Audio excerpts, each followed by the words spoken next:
So chapter 4 and chapter 5 are kind of similar. Both of them are talking about some control structures, which include some decision making with if, nested ifs, and then also this one which goes into the loops. Now we have seen a part of the loop being discussed in the earlier chapter, but we write it with a while statement. Okay. In this one, we will look into not only while but also do whiles and also for loops.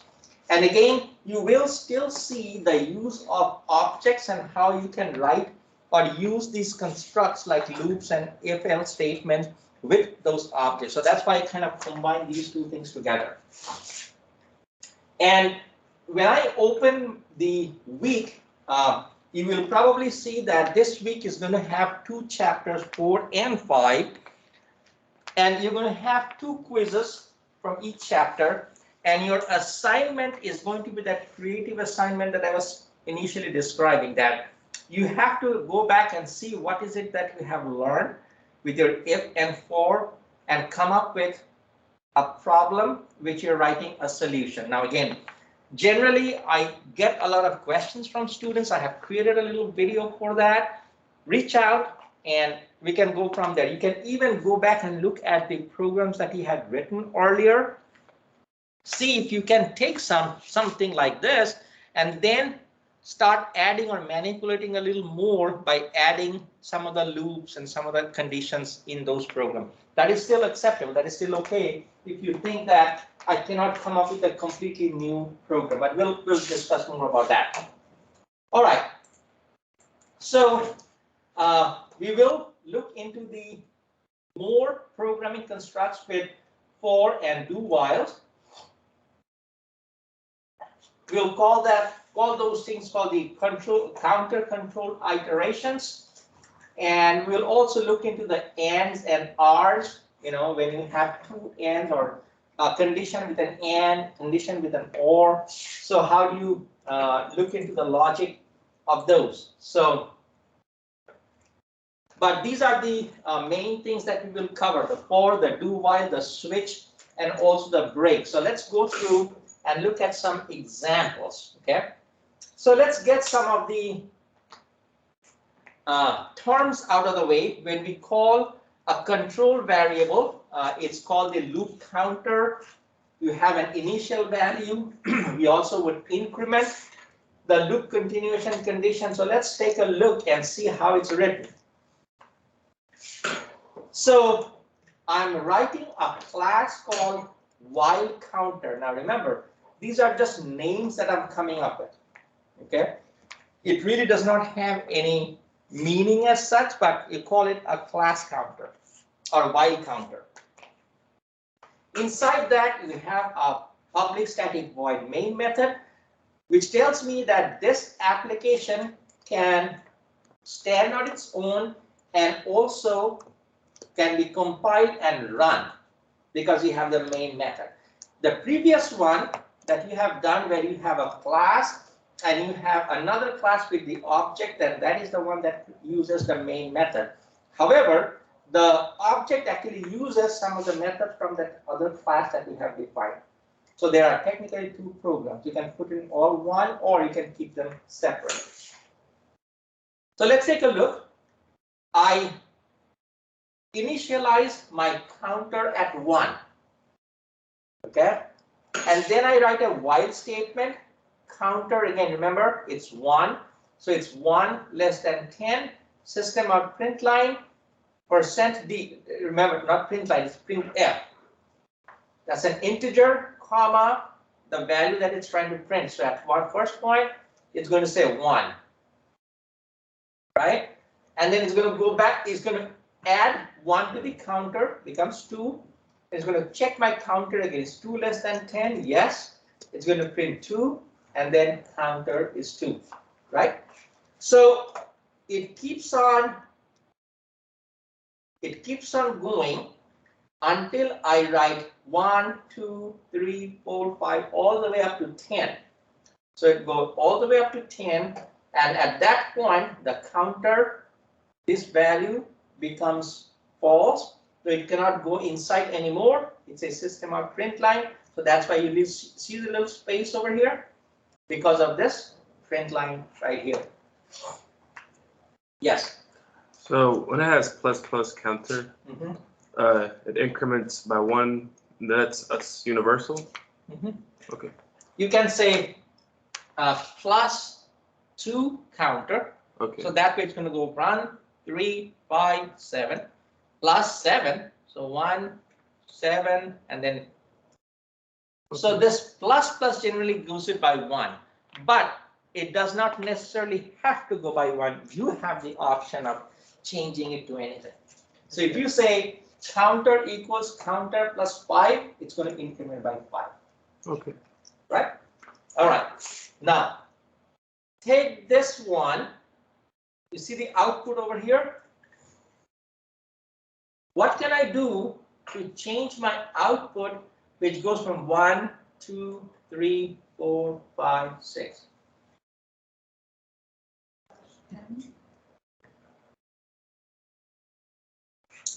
So then I can probably put a /n over here, or I can do a system out print line over here.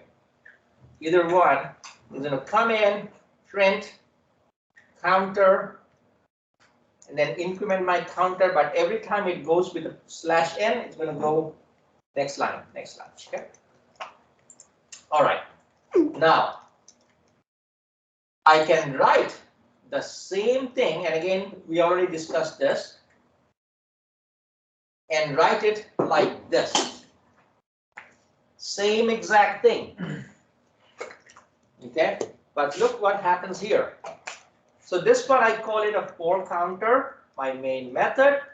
You write a for statement and then you write this condition. The condition here has 3 things included in here. Okay, it has the initializing counter, it has the condition, and it also has the incrementer. Remember in your while, you first of all define your counter, then you had a condition, and inside the body, you had the incrementer. But in for, everything is written in one place. So you say for, within parenthesis, your initializing counter separated by a semicolon, the condition separated by a semicolon, and the incrementer. The same thing was used here. Look at what happens. This one is written outside the initializing counter. While is just writing the condition, and the incrementer is inside your while. So 1, 2, 3 is done over here in just one line like this. Okay, so let's go to let's hand trace this thing. Remember, I start with 1. So counter at this point, what's the value? 1. Is 1 less than equals 10? Yes. As soon as that happens, it goes down like this. It's system out print line 1 %d placeholder counter 1. Once it does that, still within my for statement, within the body, it comes over here. I add 1 to the counter. Now it becomes 2. Now it's going to go back and check the condition here again. Is 2 less than 10? Yes. I'm going to come in, print my 2. Then again, still cannot come out of my body. I'm going to go over here. So the loop is actually going between here. So this, and this. This, and this. Right? Now, this is what sometimes people get really confused. Although you start your initializing counter, it doesn't go from here and start going back over here. That is going to mess it up. So it starts over here. It goes to the next line. So if I want to number it, that's number 1. That's number 2. This is number 3, this is number 4, and then it comes back to 2 again. Comes back, prints, counts, enter, increments the counter. Again, checks this, increments the counter. So as long as it goes from 9 to 10, 10 to 11, this condition becomes false. That is when it's going to come out of the for block, which is designated by this open and close curly bracket, and go to line number 12. You guys with me? So simple enough, for statement, okay? All right.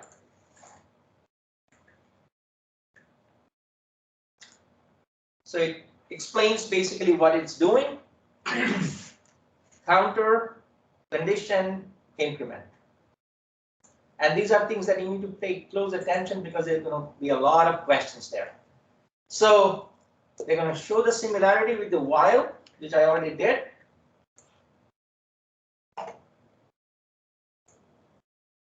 Okay, loop. Okay, we talked about this +1, plus equals 1, plus is an increment, decrement. It's all good. Now, remember how I was showing one counter? You can actually have multiple things over here. So look at what it did. It did for int j equals x, j less than equals 4 times x times y. And then j plus equals y divided by x. So see, there's a little bit of a math that has been done over here. Now, sometimes you can see that some of these things could actually be broken down and included inside. It's just that it shows you it can be done. Not that you have to do it, but it can be done. Okay, this is just a flow chart of that, the loop. You initialize your control variable. Remember, I was telling you there are 4. It starts, goes to the second condition, executes, goes back, and so that's basically what it's showing you right here. All right. So just like you can increment, you can also decrement. So you can start with 100 and go down. So you can start with 1, go up, start with 100, count down. So you can count up or count down. Doesn't matter. Depends upon how many iterations you want to continue. I want to do. You want to go from 50 to 55. You're going to go from 1 to 5, or you can start from 55 and count down to 50. Either one is allowed. Either one is allowed in Java. Also, the incrementer does not have to be going just by 1. It can go by 5, 7. However, see this example over here. Starting with 7, this is my condition, and then I add 7 to it. That's also allowed. All right.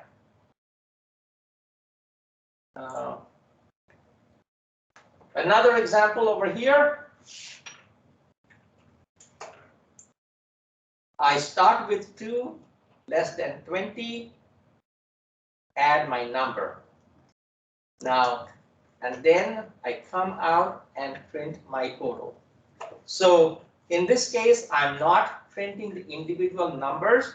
I'm basically going from 2, then next to the 4. So 2 plus 4, and then goes to 6, plus add, and then everything added up. The sum is 110. Problem here? Everybody good? Follow the logic? We're good? Okay. All right. You can also do something like this. So this is your compounding. So compound interest application. Person invests this much, assuming all the interest is left on deposit. Calculate and print the amount of money in the account at the end of each year for 10 years. Use the following formula. So they have given you the formula.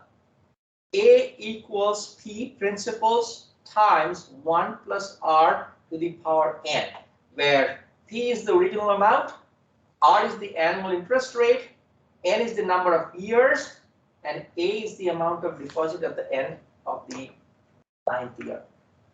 So that's the program that you're supposed to write. And they give you the formula. They told you what each of those things would mean. So now you can write a program where you're going to ask the user to input an amount. This is going to be a principal, and then you're going to apply the formula. You're going to ask them how much interest they want to pay for how many years, and it can calculate what you're going to get out of it. And you know, compounding is your friend, right? Yeah. So this is how much you're going to get. So you start off with $1,000, and at the end of 10 years, you're getting $1,628.89. It's pretty good, right?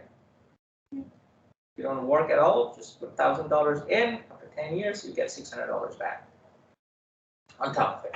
And then the more you keep it, the better it gets. And of course, initially it grows little because you go from 1,000 to 150. But remember, the next time the interest is on 1050.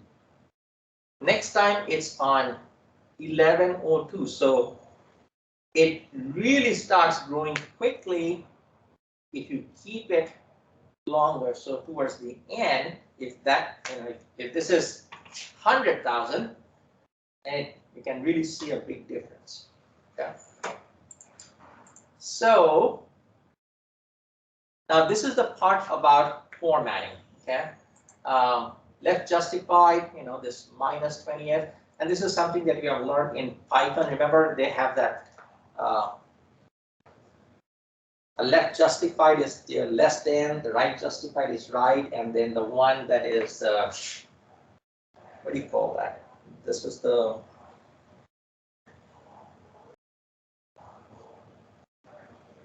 where's that in there? I can't find it. Left, right, but when you want to do the center justified, oh, right above 6. If you look at right above 6, that's the one that you use for your center justified. But over here, you can write your string as 20s. 20s, that's basically the space of the string, and depending upon right or left, you can then space them out. Okay, let's, these are all pretty simple. Let's go to a simple program like this. So here you go. It's a do-while test. Now, you learned about while, you learned about for. You can also write your loop as a do and while. Okay? So, why is it? Now, your while, your for, and do while all does the same thing, repeats. But the reason you write a do while is because you might have a situation you want to do, or you want to do the program, or you want to run the program at least once. And then you check for the while condition. Okay? So that's really the difference between a do and a do while. Because at while, you're checking the condition in the very beginning. So if the condition is false, you do not get inside the while body at all. However, in a do, you do it at least once. So once you start do, this line from 8 until 11 gets executed at least once. And then it checks if the condition is true. So what happens here? I start off with a counter of 1, system out print line, integer, and a counter. So I print 1, and I increment my counter to 2.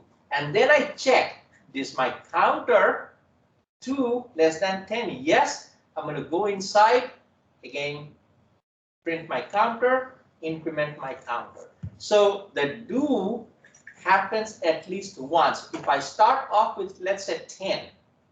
So if I initialize my counter at 10, I still do this, system out print line, 10, and then I add a counter to 11, and it checks my condition. While counter is less than or equals 10, condition is false, system out print line, and that's why I'm going to have this line.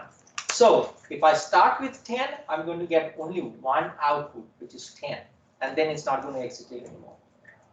So it did it at least once. All right? All right. this is basically the diagram for the do while. Now, last but not the least, another way you can write your statements where I'm going to use, this is your letter grades. Let's take a look at this really quick. So this is your letter grade, total grade counter, and then you're counting the number of A's, B's, C's, D's, and F's. A, B, C, D, and F. Okay. You define your input object. Okay. And then let's look at this. Now I have something that you have not seen before. I'm going to use something called a switch. Okay. Again, repetition. But look what it's doing. Switch, the condition of switch is whatever the grade is, you divide that by 10. Right? So you get a 70, you divide that by 10. So your answer is 7, right? So then it says, if the case, so your case is 9 or 10, you're going to add 1 to the A count, and then you're going to break. So somebody inputs 100, right? So switch, a user inputs 100. 100 divided by 10 is 10. So this matches this case right here. It's going to add 1 to the A count, and then it's going to break, and it's going to come out of the program line number 49.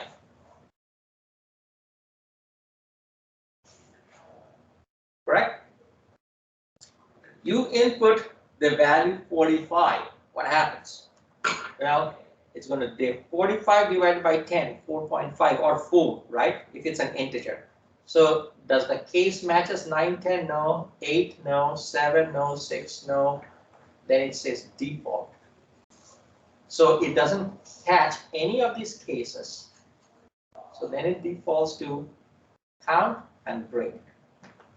So this is another way. Remember how you did your if else? Okay.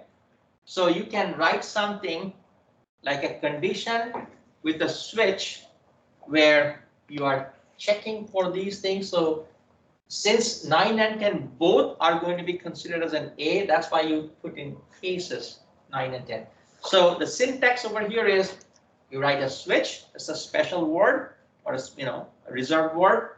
You write your condition. You do not put a semicolon here, just like your if, just like your for. You do not put a semicolon. You start the body, then you define your case. 9, you put a colon right after. If you have more than this, okay. So 10, and then whatever you want to do over here, and it can be one statement, it can be more than one statement, and then you break. So if this condition matches over here, it is not going to go through the rest. That adds a little efficacy to the program. So if I already check and I get my grade to be 8, then I'm going to check this and this and then break out of it. I do not need to go through 7, 6, 5 and the default. Okay.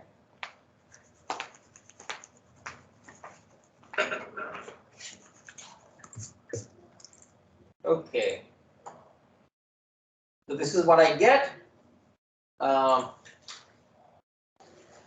So first of all, I write, I think Nicole, you asked me what's a nice interactive statement. So this is what I'm referring to as a nice interactive statement.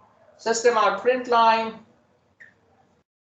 string, next line, string, next line, again string, next line, string, next. Enter the integer grades in the range of 0 to 100. Type end of file indicator as a terminal input. That's a sentinel value. Okay. On Unix, it is Control D and then press enter. On Windows, it's Control Z and then press enter. So when they say end of file indicator, you have to tell. Again, good example of a user interaction. You cannot say end of file indicator. I may not know it. You may not know it. So, and then condition while, and they kind of used multiple things here. Input is the object that I defined with my scanner, and then I call this method called has next. Okay, it's a method, and this one, remember, this is going to take in string. So, sorry, it's calling the method has next, but then the value is taken in by input.nextIn. So this is actually the real grade. And if you actually look at it,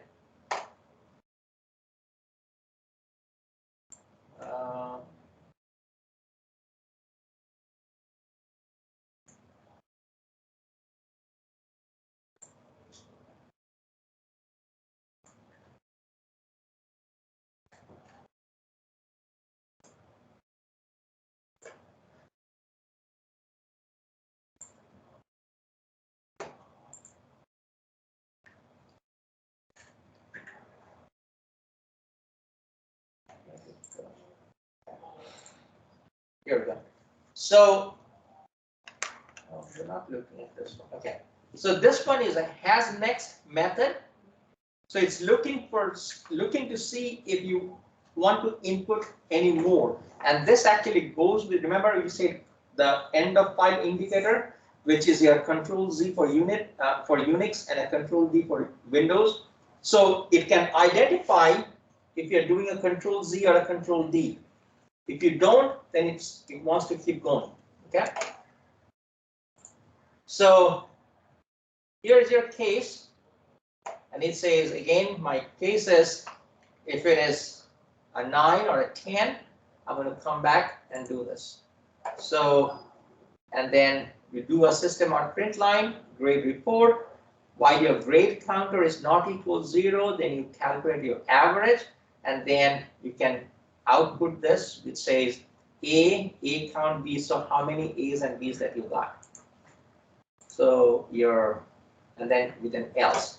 So you have an if statement, okay, and if it does not match the A through F, then your else is no grades were input, no grades were entered. So in the very beginning, remember when you had a switch, you said input your grade and somebody inputs Control D, then it's going to immediately catch that else and say no grades were inputted. But otherwise, this is how it's going to work. Enter the integer 0 to 100, type the end like this, and then it keeps on inputting, and at some point it puts a Control Z. That's why it checks to see if there is a grade counter more than 1. So that's why it takes all these values, adds it, and gives you a result. What does it do? When the next time you run the program, somebody might input 3 and then hit Control Z or Control D. At that point, it's going to take the 3 values, divide that by 3. So the grade counter determines how am I going to calculate my average. Could be 3, could be 4, could be 9, could be 12. Yes. What if you put the counter on like 1? Would it take out the 99? Like if you set it equal to 1. So here,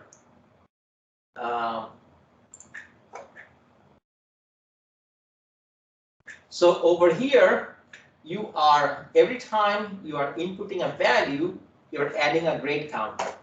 So in the very beginning, you're creating a grade counter at 0. So as long as you keep on inputting, your grade counter keeps on adding 1 to it.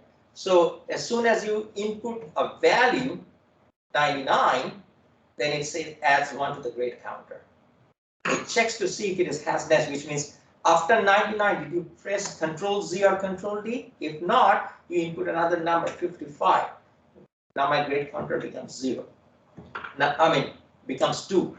So this grade counter, if you look at the if statement over here, okay, it says as long as the grade counter is not equal to 0. Now, at the very beginning when it asks you to input your grade and you input control Z or control D, at that point, remember, it's going to go back to your initialization when your initialization is 0. So at this point, it's going to catch this else statement over here. And it's going to say system.println, no grades were entered. But if not, okay, it's going to keep on asking the number. Now, again, as I said, you can input as many numbers as you want. The program is very, very versatile. So you do not have to define what is it or how many you want to do. Now, again, remember how I was telling you about coming up with problem of your own? So you run this program once, like let's say you rewrite the program. You run the program once and you input 9 of them. It comes up and gives you a grade.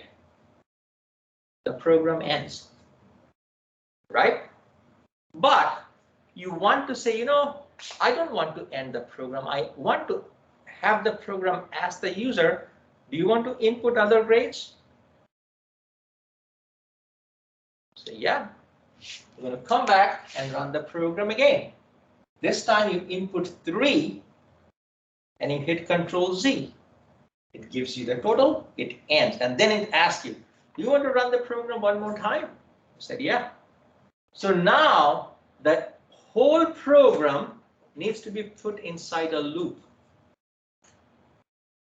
So as programmers, you can do anything, right? So that's the biggest thing in IT we used to always say, no? Can you do this? Absolutely. Can you do this? Yes. As a programmer, you can do anything. But is it always going to be very versatile? Is it always going to be very efficient? Maybe not. But as a programmer, you can take this thing and you can run it multiple times. You can even say, you know, I don't want to ask that. I want to actually ask the user at the very beginning, how many times do you want to run the program? And somebody says, I want to run it 5 times. You can write a for loop going from 0 to 4 or 0 to 5. Or less than equals 5 because you cannot go to 5, or 1 to 5, and then run the program 5 times. This way, it only runs about, it keeps on asking you 5 times, input the grade, gives it. Now, once you input it the first time, you can input 3, gives you an average. Next time it asks you, you can input 7, gives you an average. So each time it runs, you have the flexibility of inputting however many you want. But all together, you want to run that entire program 5 times. Or you can say at the end, you can say, you want to run it again? Yes, go back. So I can even put it in a do while.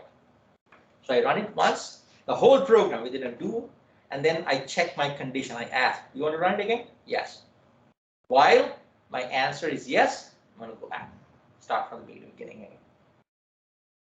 All right. Now, these are the ideas from existing program. You can redo, rewrite. I can even say, all right, these are things which are showing the program by itself. I want you to start associating that with a class and an object. Define a class, define an object, and then go back and say, okay, create an object with a name and ask that question, how many times you want to input your grade? And then you give me the answer, right? But when you do that, I want you to also write your problem description. You write what your problem is, otherwise I do not know what you're trying to write. Okay?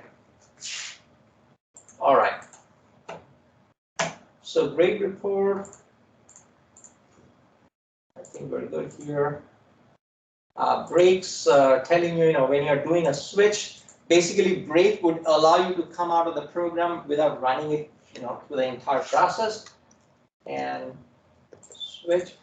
It asks you when is it that you should use a switch statement. When using switch, remember that each case must contain a constant integral expression. And here is another example. Okay, now let's take a look. Remember what we were saying talking earlier, we were running or looking at the programming constructs within individual examples. Now I'm going to start associating them with an object. Okay. So, public class auto policy. Does it have a main method? No. So it's a class by itself. What are these things? Variables. Instance variables or attributes. Okay. Private. 1 integer, 2 strings. What is this? Constructor. Very good. Constructor. Signature, 2 arguments. What are the 2 arguments? An integer and a string. Third. Oh, third. Sorry. 3 arguments. Sorry. So 1 integer and 2 strings. Can I not add more constructors? Absolutely. I can say, okay, take this, but I want to have the program a little more versatile. Add other signature of constructors, but with 1 integer, with 1 string. I can always do that, right? Now, what are the things that I'm doing? I'm adding some methods. Because remember, everything that you do, it has some data or the instance variables. These are the data variables. But that has to do something. An account could be savings account in a checking account. If you define a computer, then the computer should be able to do something. If you define a vehicle, the vehicle should be able to do something, which is like move forward, move backward, brake, accelerate. These are all actions that you do, and all the actions are nothing but functions. Okay, so if you try to conceptually think about what are functions, functions are basically actions. Okay. So I define my constructor, account number, string, make and model, and state. Why do I use this? Because I'm using the same variable name. I do not want to confuse every time I create an object out of an auto policy. I want to make that particular object stick to the same thing. I don't want to get confused between everything else. That's why I use a this. So account number is this. So this, what you're passing over here is now stored in this account number that you define over here. All right. So then I have set account number. Remember, this is my set, so I'm not getting anything back. Setting the value. In my set account, I'm going to pass in an integer. So integer account number, and this account number then becomes this account number right here. So set account number, then I go to this, get. So once I put the value in, I want to retrieve it. Set make and model, this, and then get make and model, okay? And then I get the set state. Is it the same program? Yeah. Yeah, auto policy. Okay. Get account number, set make and model, get make and model, public string. Okay. Now, this is a different program, different class. I'm sorry, no, it is still within. Sorry, this is, they're continuing with it.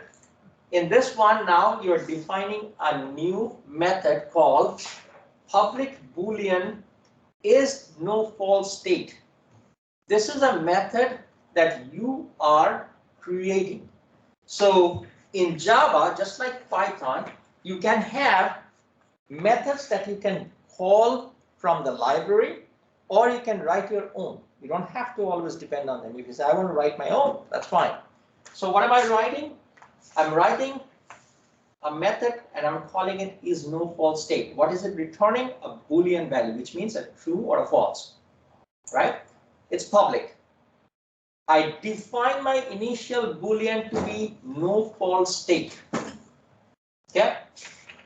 And then I have a switch statement inside. In my switch statement, I call this function called get state, okay? And then within my switch, I have some cases.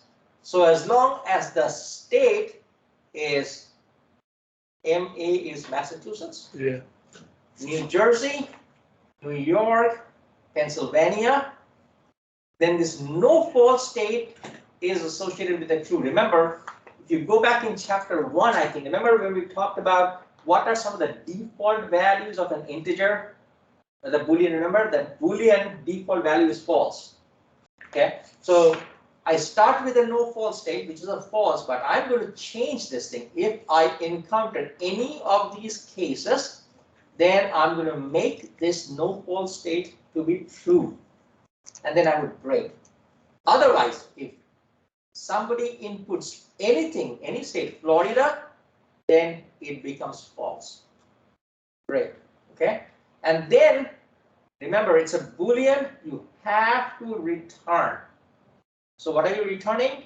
This variable called no false state. Right? So no false state, depending upon the state that you're inputting, can be either true or false. All right? Okay. So these are my methods. And then I'm going to write my test method. Remember, this is my regular Boolean state. This was my auto policy. So my auto policy. In order for me to test some of these attributes and the methods that I have written, I have to now write a test class. So let's continue down. Here is where I write my auto policy test. Okay. So public class, this is my public static void. Now I create my first object called auto policy. I'm sorry, first object called policy1. Right? As soon as I call my policy1, what am I calling? My constructor. Right? So this statement, this policy1, this line number 7 or line number 6, is actually calling that constructor that I define in my class. Correct? And the constructor has to match the signature that I define in class. Correct? So if in my class I had defined 2 other constructors, which would be only taking 1 string and 1 integer, in here, when I create that, I have to match that. Otherwise, it's going to be giving me a problem. So if I had created 1 constructor with only 1 or 2 integer and I'm trying to create, or remember what I said about an object instantiation giving birth. So I'm going to create a new policy1 and passing 2, it says, wait a minute, you never define anything with 2 signatures. I can't create 1. You have to match what you have said before. So new policy, and look at what I'm passing. Integer, string, string. You cannot even reverse the order. Let's say somebody said, oh, I'm in Massachusetts. I drive a car, Ford, and my, my value is something.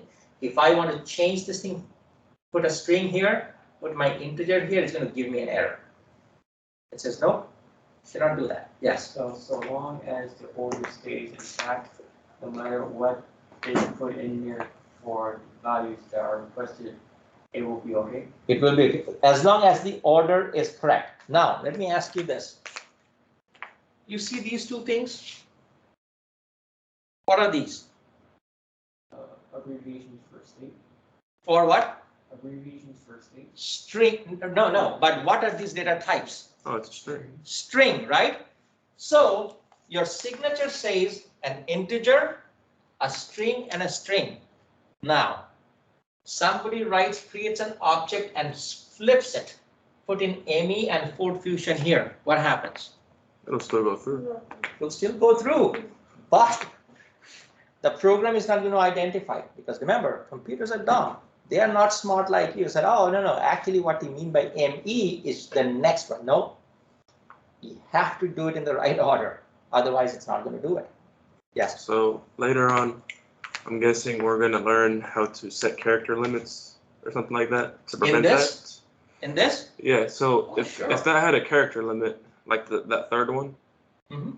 then you wouldn't be able to you wouldn't be able to switch them out. You see what I'm saying? That's right. So the other way of doing it is you can check and see if the third one is a 2 character. If it's a third character, it rejects. Right. Yes, absolutely. Or can I check it is from a list? Yeah, absolutely. You can create a full list and say, okay, if it is not any one of those 51 states, I'm not taking it in. So you cannot put in a value of a state which belongs to Russia if it is not in that list. So you can make your program smart. And this is where you will see, sometimes you use an application and you say, man, this application is not good. You can see it because when you're inputting things, it doesn't give you assist. If you input wrong values, it does not give you feedback. Sometimes you're filling up a form, you have something blank and you submit and it lets go through, and at the very end it fails. It doesn't stop you at that first page where you said you want to hit submit and it gives you a big red thing. Hey, you missed putting in this value. Now that's a better program. So everything that you're suggesting, yes, can be done. But if you're not doing it, not the best program. So you can start understanding and appreciating the quality of the work that you're putting in, and it can be checked. Every single step can be checked. How can you check this? You can check. You can give it a range. Okay. Again, that's an integer. So what happens if somebody inputs a 25-digit number? Probably going to give you an error because integer probably cannot take that one. But you can even create a range. You can even consider signatures. Let's say you're inputting a phone number. Okay, you can create a signature. You have to put the area code within a parenthesis, put a space in the middle, and then the 4. What if somebody tries to input 5 numbers there? No, doesn't work because a phone number always matches this. Okay, now those are a little more advanced programming, secure programming, or better programming. Okay, now if I define something like a phone number, 3 digits, 4 digits. So 4 plus 3 plus 7, 3, 7, 10. What if you go international? Add an extra one. Then you have to go and allow for that. Sometimes you even see it says choose your country. As soon as you choose in USA, it adds +1. So that's your code, international code. You choose India, 011. You choose Canada, something else. So it automatically chooses from that list. So these are smart. So as soon as I say USA, it automatically adds that one. And then you do this. So you can check. Same thing with when you input your Visa and MasterCard. I don't know the logic or I don't know the algorithm, but try inputting a wrong Visa number there. As soon as you input the Visa number, it says doesn't match. Now they don't have a clue as to what that number is, right? Because you have the card. But they have some kind of an algorithm that catches and says the combination of this cannot be a MasterCard. Or combination of this cannot be a Visa card. Yeah, they know what kind of card you have as soon as you type it in. Right. Are there like libraries that have this kind of stuff already ready for use? Like state phone numbers is kind of like regular type of information that we use. So I was wondering if there is like some library, something that we Yes. can import. Yes. Yes. You can definitely import some libraries, but then I think you can also create your own. But I'm sure, and Java is another very, very library-rich language. Right. So I'm sure there are something in there where it would let you check. Like, if you taken JavaScript, there's JavaScript can check, anytime you input something, you can run a checker saying, your input, you're trying to input an integer, somebody inputs a string, it's going to check and say, no, it's not right. Anyway, so coming back to this, so we kind of digress. So this is where I'm creating or using my constructor, and this is where the signature matters. Okay, so 3 signatures. Now, remember what I said earlier. If you do not define a constructor, the Java provides you with one, but that one is the plain vanilla. So it says auto policy, that nothing inside. So then you have to create auto policy, policy1 equals new auto policy, just blank. And then you have to associate policy1 dot set ID number, policy1 dot set name, policy1 dot set state, because you have created those set get methods. Correct? So you can do it like this, or you can do it plain vanilla. And then I said policy in no false state policy1. Now this policy1 is the object that you're passing. So let's continue on to this method called policy in no false state. So here is your initial program. So your class, beginning of class, your main method, you do your main method. Here is the name of a function. Look at the name of the function, policy in no false state. Within bracket, you pass policy1. What's policy1? An object. Okay. Remember previously what we were dealing with was primitive types: string, integer, boolean, double. Now I'm doing an object. I can do that too. So I'm going to pass an object. Now let's look at the function. So this big thing, policy in no false state, is actually a user-defined function. Okay, what does it do? Public, which means it can be seen by everybody. Static means if I want to use this method, I do not have to create an object. Remember I used to tell you about static versus non-static.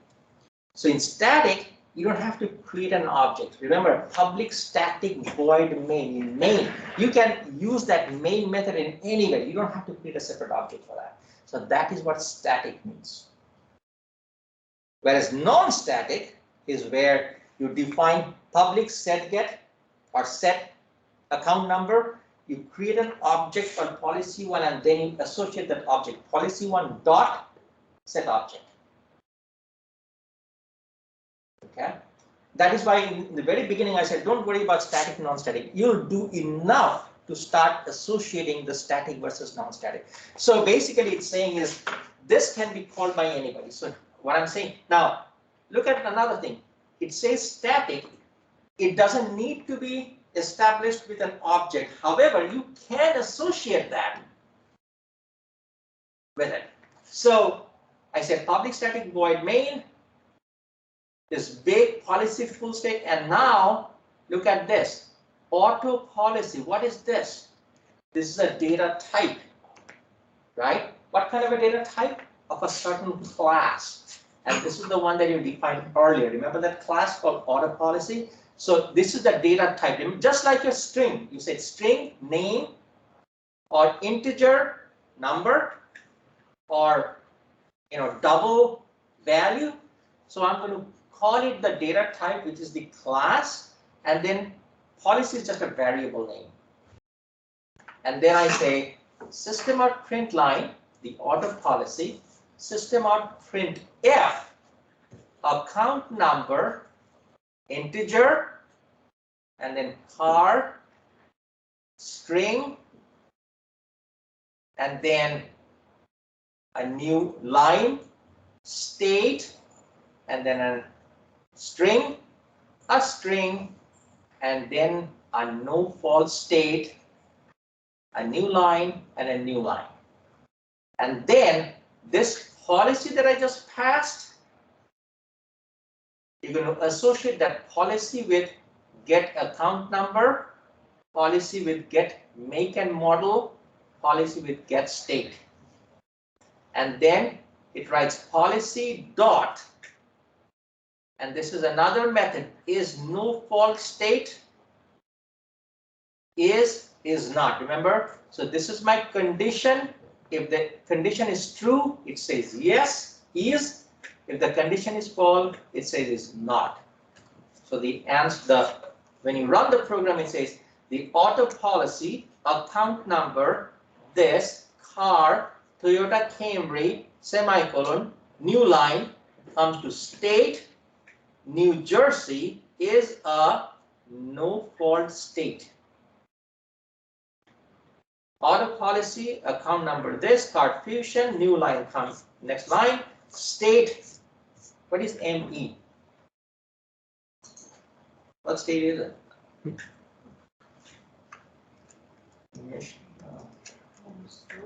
No, MI. Minnesota is MI. Right? Oh, yeah. Maybe Michigan? Michigan. Maybe it is Minnesota, one of them. Anyway, that's not going to be in the quiz. So state ME is not a no fault state. Let me see if anybody can answer. Oh, it's me. Yeah, Maine? Yeah, Maine's the northeast, Ah. or Maine, okay. Didn't know that. So now, any question here? This is a little complicated program, and this is why I say make sure you write it. When you write it, you're going to come across errors. You're going to see why is it that it doesn't work. Because you call the name wrong. Again, when you write it, remember the different kind of signature that I talked about? Add those signatures. Add those in. Make the program a little more interactive. See if you can ask the user, input your name, input your state, input a number, associate those things in there, and then check to see if the, what the user inputs is actually a no fault state. So you take an existing program, you kind of add a little more to it. Now that's another thing that I always tell students. When you go out to work in this field, I would say 75 to 80% of the time you're working on somebody else's written program, or you're working on legacy application, and they're going to say, okay, this is what we do right now. Can you make this thing work using this new thing? So you're actually starting off with something. So that's also why it's very important to make sure that you understand this. Now, really, really quickly, I want to point out two things over here. You can see a break statement and a continue statement. So basically what break does is you start with a for loop. So you see your condition, you see your initialization, your condition, your counter. But inside the for, you're actually checking for an if statement. If you're saying you're going from 1 less than 10, yes, and then you're going to say print 1. But if any point, if the count becomes 5, when it says equals 5, it's going to break out of the loop. So when it breaks, it basically breaks out of the for loop. So you see how it goes from 1, 2, 3, 4, and then as soon as it enters 5, it kind of breaks. And the same thing that happens is if you want something like this, and it explains, so what I just explained to you here, it'll explain over here. And then it says the same thing, I can say continue, and then it becomes skip.